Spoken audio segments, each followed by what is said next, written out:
Makanya usahakan betul kata Nabi, begitu masuk ke awal Dzulhijjah Anda puasa. Kapan waktunya? Silahkan perbanyak. Tanggal 1 sampai 9. Redaksinya perbanyak. Jadi kalau bisa 9 hari penuh, alhamdulillah, itu bagus. Ya, kalau nggak bisa, ya 3 hari, 5 hari. Makanya latihan dari sekarang. Ya. Besok tuh mulai latihan, Pak. Hari Senin, Bu. Kalau nggak ketemu Senin besok, nunggu hari Kamis. Kalau hidup, ya. Masya Allah. Jadi selalu begitu. Tanyakan. Kalau ada kesempatan, besok kamu kesempatan nih. Kalau enggak, kamu enggak hidup, gitu kan? Ya, belum tentu. Lakukan. Kalau ada kesempatan, kita buat petanya. Baik. Bismillah. Jadi, puasa kerjakan. Kalau tidak mampu pun misal, mengerjakan runtutan ini. Misal, halangan bagi perempuan. Belum tentu bisa puasa. Misal, karena ada libur tertentu. Maka kalau bisa, dan kedapatan sucinya misal, tolong semaksimal mungkin tanggal 9-nya. Tanggal 9 Dzulhijjah itu puasa istimewa, ya. Saking istimewanya, saya agak cepat, Nabi mengkhususkan kalimat khusus pada puasa di hari ke-9 ini, ya. Diriwayatkan di hadis Muslim, kitabnya saya bawa, nomor hadis 1162.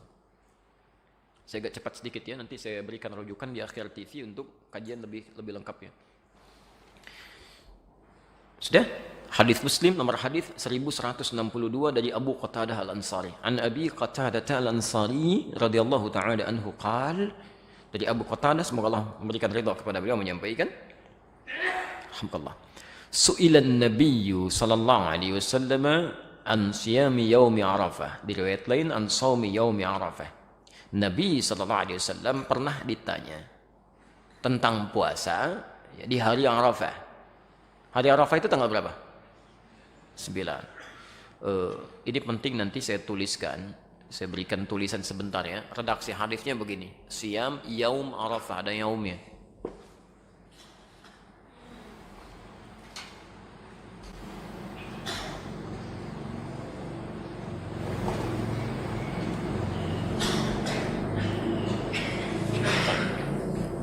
Ingat ya, Siyam Yaum Arafah. Suka agak keliru, sebagian orang mengatakan Saum Arafah. Kalau cuma disebutkan Nabi mengatakan Siyam Arafah, puasa Arafah, Arafah itu menunjuk pada momentumnya, ya, momentum orang wukuf.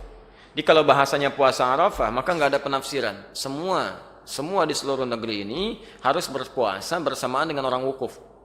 Jadi nggak usah ada penafsiran. Jadi begitu di Saudi misalnya wukuf sekarang, kita ikut puasanya di hari itu. Jelas ya? Itu kalau tidak menggunakan yaum. Tapi kalau menggunakan yaum itu disebut dengan dzarfuz zaman, ya. Huruf yang melekatkan sesuatu pada waktunya, bukan momentumnya. Menunjuk pada waktu. Ya. Di yaum itu menunjuk pada waktu. Maksudnya apa? Hadis ini ingin menegaskan puasa ini dilakukan bukan mengikuti momentumnya, tapi mengikuti waktunya. Ya. Waktu orang wukuf tanggal berapa? 8 apa 9? 9. Ya. Di waktu orang wukuf di tanggal 9 Dzulhijjah. Artinya kalau di satu tempat, satu daerah, satu negara sudah masuk ke tanggal 9 Dzulhijjah, sekalipun tidak sama dengan tempat orang wukuf sekarang di Saudi, maka itu sudah harus menunaikan puasanya. Jadi jatuh puasanya pada tanggalnya, bukan pada momentum wukufnya. Jelas ya? Yang harus diikutkan pada tempat tertentu. Ya, misal sekarang di Saudi. Ya. Misal, mohon maaf, pemerintah kita menetapkan waktu misalnya awal Dzulhijjah beda dengan Saudi, misal karena zonanya misalnya ada perbedaan tertentu. Ya, dalam hal tertentu, kondisi tertentu, misal saja ya. Nah, maka yang diikuti saat puasa Arafah itu bukan ikut ke yang wukuf, bukan waktu Saudi, tapi waktu sini. Ya. Karena zona itu bisa berbeda, Pak. Ya. Saya sering katakan begini, Saudi dengan Indonesia beda berapa jam? Wah, antum ngukurnya ke Jakarta 4 jam, di Papua 6 jam. Indonesia itu kan luas, dari Sabang sampai Merauke, ya kan? Masya Allah. Jadi kalau kita ukur dengan Papua 6 jam, Jakarta 4 jam. Nah, sekarang lihat begini misal, ini baru Papua ya, belum negara-negara lain yang bedanya cukup jauh. Ya, ketika Saudi menetapkan tanggal 9 Dzulhijjah, ya, misal maghrib di Saudi, misal jam 7, di Papua jam berapa? Udah jam 1. Udah jam 1 dari dini hari, di Saudi baru maghrib. Artinya ke Saudi ketika masuk misalnya waktunya jam subuh misal saja jam 5. Jam 5 di Papua udah siang. Udah siang, bahkan sebagian sudah beda waktu. Yang jadi persoalan misalnya kalau Saudi duluan, Saudi sudah tanggal misalnya 9 Dzulhijjah rahmakallah. Di sini sebelumnya. Bisa terjadi.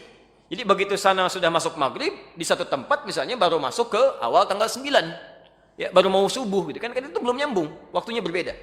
Dari segi penunaiannya, ini kaidah. Dan di sini sepakat, bahkan ulama-ulama di Saudi pun memberikan fatwa Jadi kalau di satu negara zona waktunya berbeda jauh, ya tidak terlampau dekat, yang bisa melahirkan perbedaan waktu, maka waktu di negara tersebut yang diikuti. Kecuali kalau waktunya dekat sekitaran Teluk, kan? UAE, Qatar, bahkan kami sampai ke Libya. Itu kalau Saudi musim haji sudah ikut waktu Saudi, ya nggak ribut-ribut lagi. Kecuali kalau yang masanya cukup agak jauh seperti kita saat ini di beberapa tempat. Jelas ya? Jadi nanti kalau pemerintah menetapkan waktu misalnya bersamaan, alhamdulillah. Kalau tidak, ikuti waktu kita. Jelas ya? Taib. Itu pahalanya, Pak. Sehari aja, Bu. Sehari aja. Yukaffiru sanatal madiyah wal baqiyah. Bisa menggugurkan dosa setahun berlalu. Plus menjaga tidak berbuat dosa setahun yang akan datang. Lumayan. Anda puasa sehari, dosa setahun gugur. Setahun, Pak. Yang hari ini aja belum tentu diampuni. Ini setahun. Masya Allah. Dia. Dan yang paling menarik bahasanya, lihat cara menerjemahkannya ada sementara, mohon maaf yang keliru menerjemahkan. Ada yang mengatakan mengampuni dosa setahun berlalu dan setahun yang akan datang. Masya Allah kalau setahun yang akan datang sudah diampuni dosa, berbuat dosa aja. Itu ada sendal di depan bagus-bagus, ambil nanti. Ya, Masya Allah. Karena nggak dihukum, dan dia dihukum nggak dihitung. Itu cara berpikir yang keliru.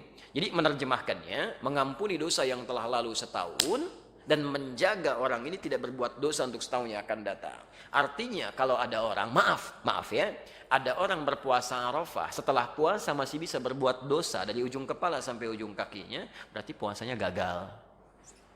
Jelas ya, puasanya gagal. Misal setelah puasa Arafah berdusta, itu tanda pertama puasanya gagal, tidak bernilai. Ya cuma menahan lapar dan haus saja. Jelas sampai sini?